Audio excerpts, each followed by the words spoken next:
Odisha non gazetted one सेवा संघ पक्षरु खड़ियाल शाखारे विक्षोभ। आज समूह वन कर्मचारी माने यूनिफॉर्म सह पिंधिछंती black batch.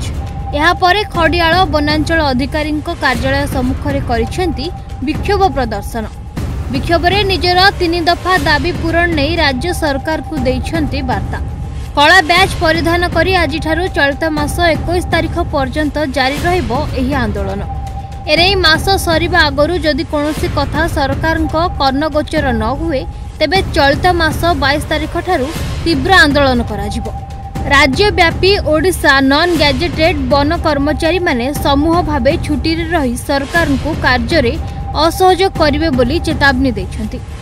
निकटरे Dhenkanal division Hindol range अधीन रे कार्यरत फॉरेस्ट गार्ड प्रहलाद प्रधान को बेआईन शिकारी माने बंधुक मुନରେ हत्या करथिले।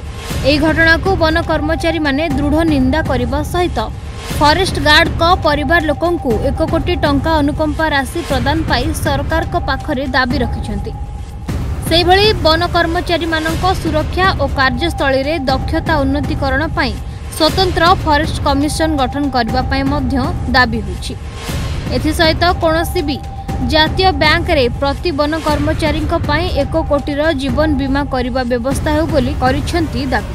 तेबे एही 3टी दाबी चलित मास 21 तारिख सुधा सरकार पूरण न कले जून 22 तारिखरु समूह वन कर्मचारी माने राज्यव्यापी छुट्टी रे जिबे बोली आज चेतावनी दैछंती।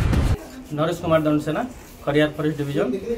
आज आम जो शांतिपूर्ण कला बैच धारण करुचु तो तार मुख्य कारण है आमर 25/5/2025 आमर जड़े फॉरेस्ट स्टाफ जंगल को जाइथिबा समय शिकारी गुली शिकारी निर्मम भाव में गुली कर हत्या करते।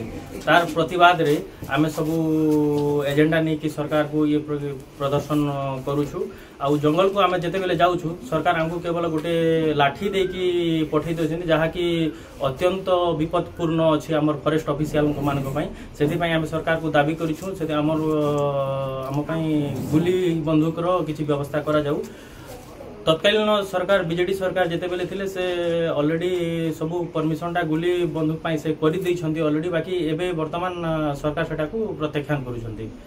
तो सेटा हमर जीवन प्रति विपद रही जेहेतु गोटे लाठी धरिकी जंगल रे आजिकाली शिकारी माने अत्याधुनिक अस्त्र शस्त्र प्रयोग करछंती। आमे मात्र गोटे लाठी धरिकी जंगल भितर एका पेट्रोलिंग करछो ताहा हमर पई बहुत विपदपूर्ण।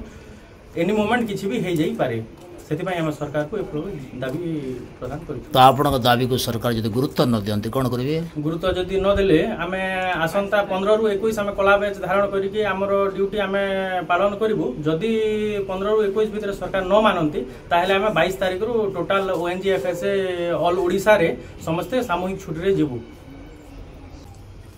सुदाम कुमार बाग साधारण संपादक ओडिशा अणगजेटेड वन सेवा संघ खड़िया डिविजन। ओडिशा वन सेवा संघ राज्य कार्यकारिणी संघर निर्देश क्रमे आमे विगत 25/5/2025 एक दाबीपत्र सरकार को देइथिलु। से दाबीपत्र 3 दफा दाबीपत्र संबलित सरकार को दिया जाइथिला। सेथिरे 1 नंबर थिला जे शिकारी गुली रे मरिथिबा स्वर्गत प्रहलाद प्रधान तांको 1 कोटीर अनुकंपामूलक राशि प्रदान करा जाऊ। 2 नंबर रे आम जंगल विभाग रे विभिन्न असमंजस जोटा रही जमती कि दरमा कम करा होची, जमती कि आमर +2 को आमर एजुकेशन क्वालिफिकेशन बढ़ा होनी, आमर से भाया कौन सी एसएसएफ गठन करा जाउनी, एसटीएफ गठन करा जाउनी। सेति पई गोटे फॉरेस्ट कमिशन करिकी आमर बीट सेक्शन एरिया गुड़ को छोट करिकी आमर मैनेजमेंट करबा पई सेरा 2 नंबर दाबी देछि। 3 नंबर दाबी रे पुलिस प्रशासन भली आमको इंश्योरेंस पैकेज रो व्यवस्था करा जाय। ए भली 3 दाबी सरकार को दिया जायछि। अद्यावधि सरकार अणदेखा करचंती।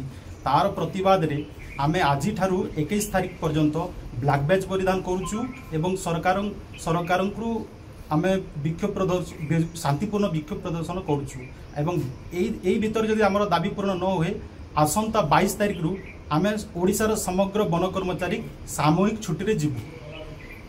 ठीक अछि। खड़ियालरू जुगल किशोर महानंदन रिपोर्ट न्यूज़ 8 ओडिया।